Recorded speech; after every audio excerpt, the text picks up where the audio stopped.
Hello बच्चों, let's read the question. The question is A oxygen and sulphur, B selenium and tellurium and C polonium respectively are. हमें कुछ statements दिए गए हैं regarding A, B and C. हमें इनमें से करेक्ट ऑप्शन को ढूंढना है regarding A, B and C. If you clearly look, these elements belong to group 16 elements. Group 16 elements. Group 16 elements में आता है oxygen, sulphur, selenium, tellurium and polonium. And when we move down the group, metallic character जो है वो increase होता है. Metallic character, when we move down the group, metallic character increases. Metallic character जो है वो increase हो जाता है down the group. So oxygen and sulphur जो है वो नॉन मेटल्स है. ऑक्सीजन एंड सल्फर और नॉन मेटल्स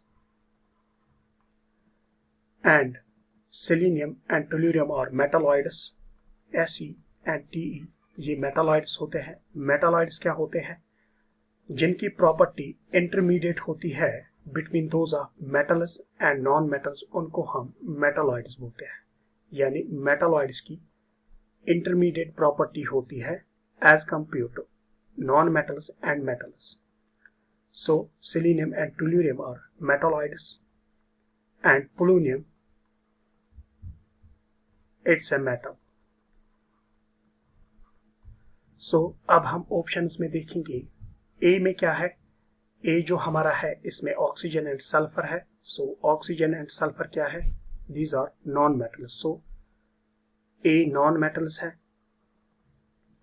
बी में हमें सेलेनियम एंड टुलूरियम आता है. बी क्या आता है हमें? मेटालॉइड्स. सो मेटालॉइड्स यहां पे है. एंड सी में हमें आता है polonium.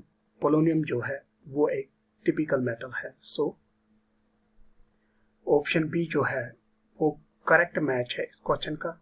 That is A non metals. A में ऑक्सीजन एंड सल्फर आता है. B metalloids. बी में सेलेनियम एंड टुलूरियम आता है. एंड सी में आता है polonium, that is metal. So option B is the correct answer for this question. Hope you got this. Thank you.